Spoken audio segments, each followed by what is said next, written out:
BC కులాలకు కానీ, SC కులాలకు కానీ, మైనార్టీ కులాలకు కానీ, ఎస్టీ కులాలకు సంబంధించినటువంటి ప్రత్యేకమైనటువంటి కార్పొరేషన్స్ రాష్ట్ర ప్రభుత్వం ప్రకటించడం జరిగింది.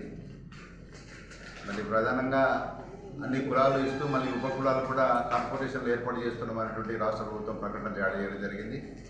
మరి కార్పొరేషన్ గురించి గత తెలంగాణ మూమెంట్ వచ్చిన తర్వాత తెలంగాణ రాష్ట్ర ప్రభుత్వం ఏర్పడిన నుంచి గత 2014 సంవత్సరాల నుంచి అప్పటి నుంచి ఇప్పటి వరకు కూడా టీఆర్ఎస్ ప్రభుత్వాన్ని కూడా అనేక సార్లు కూడా చెప్పడం జరిగింది. మరి అనేక రూపాల్లో కూడా మరి ధర్నా రూపకంగా, దీక్ష రూపకంగా మరి రాష్ట్ర ప్రభుత్వానికి విన్నవించుకోవడం జరిగింది. మరి ఆ రాష్ట్ర ప్రభుత్వం కూడా కార్పొరేషన్లు చేయడంలో పెడచెవిన పెట్టడం జరిగింది టీఆర్ఎస్ ప్రభుత్వం.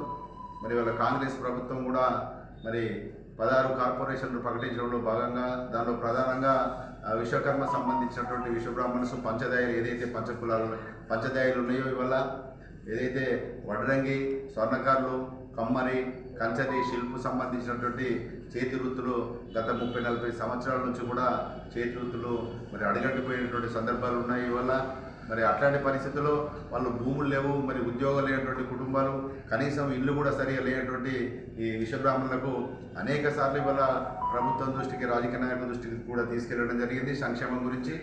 మరి కాంగ్రెస్ పార్టీ కూడా గత బీసీ డిక్లరేషన్ కామ్యూనిటీలో కూడా మేనిఫెస్టోలో కూడా పెట్టడం జరిగింది కొన్ని సంబంధించిన సంక్షేమ కార్యక్రమాలు బీసీలకు. అందులో భాగంగా విశ్వబ్రాహ్మణ్స్ కూడా ఒక 3 కార్యక్రమాలు ఉన్నాయి.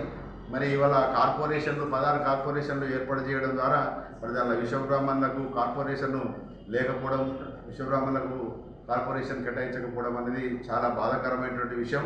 మరి వాళ్ళ మేము రాష్ట్ర ప్రభుత్వాన్ని ప్రధానంగా దృష్టికి తీసుకెళ్తున్నాం. మరి రాష్ట్ర ప్రభుత్వం ఏర్పడిన తర్వాత కాంగ్రెస్ పార్టీ ప్రభుత్వంకి వచ్చిన రోజే డిసెంబర్ 3 నాడు కూడా సీఎం గారు రేవంత్ రెడ్డి గారు స్వయంగా ప్రకటించడం జరిగింది. మరి ఇవాళ ఏదే కాసో శ్రీకాంతాచారి బలిదానమైనటువంటి శ్రీకాంతాచారి ఇవాళ స్ఫూర్తిదాయకమైనటువంటి ఇవాళ ప్రజాస్వామ్యాన్ని ఇలా ప్రజలందరూ ఎన్నుకున్నారనేటువంటి మాటను కూడా తను సందర్భంలో మాట్లాడడం జరిగింది. మరి అట్లాంటి శ్రీకాంత్ స్ఫూర్తి సంబంధించినటువంటి సమాజం కానీ ఇవాళ శ్రీకాంతాచారి జన్మించినటువంటి ఏదైతే సామాజిక వర్గం ఉందో మరి అట్లానే జయశంకర్ సార్ సిద్ధాంతకర్త జన్మించినటువంటి సామాజిక వర్గం విశ్వబ్రాహ్మణులు ఉన్నాయో మరి అట్లాంటి విశ్వబ్రాహ్మణ జాతిని మరి వాళ్ళ విస్మరించడం రాష్ట్ర ప్రభుత్వం మరి దీన్ని పునఃపరిశీలిస్తూ మరి వెంటనే మరి 16 కులాలకు సంబంధించిన కార్పొరేషన్లో కూడా విశ్వబ్రాహ్మణ కులాన్ని, విశ్వబ్రాహ్మణ సామాజిక వర్గాన్ని కూడా కార్పొరేషన్ కేటాయిస్తూ ప్రకటించాలని మేము ఆశిస్తూ రాష్ట్ర ప్రభుత్వాన్ని మరి సవినయంగా కోరుచున్నాం. ఈరోజు విశ్వకర్మ ఐక్య సంఘం రాజరాజ సిరిసిల్ల జిల్లా కేంద్రంలో రాష్ట్ర ప్రభుత్వాన్ని కోరడం ఏమనగా మీరు 16 కులాలకు ఇచ్చిన విధంగానే రాష్ట్ర ప్రభుత్వం వెంటనే విశ్వబ్రాహ్మణ కార్పొరేషన్ ఏర్పాటు చేసి మమ్మల్ని ఆదుకోవాలని ఈ సభాముఖంగా రాష్ట్ర ప్రభుత్వాన్ని విన్నవిస్తున్నాం.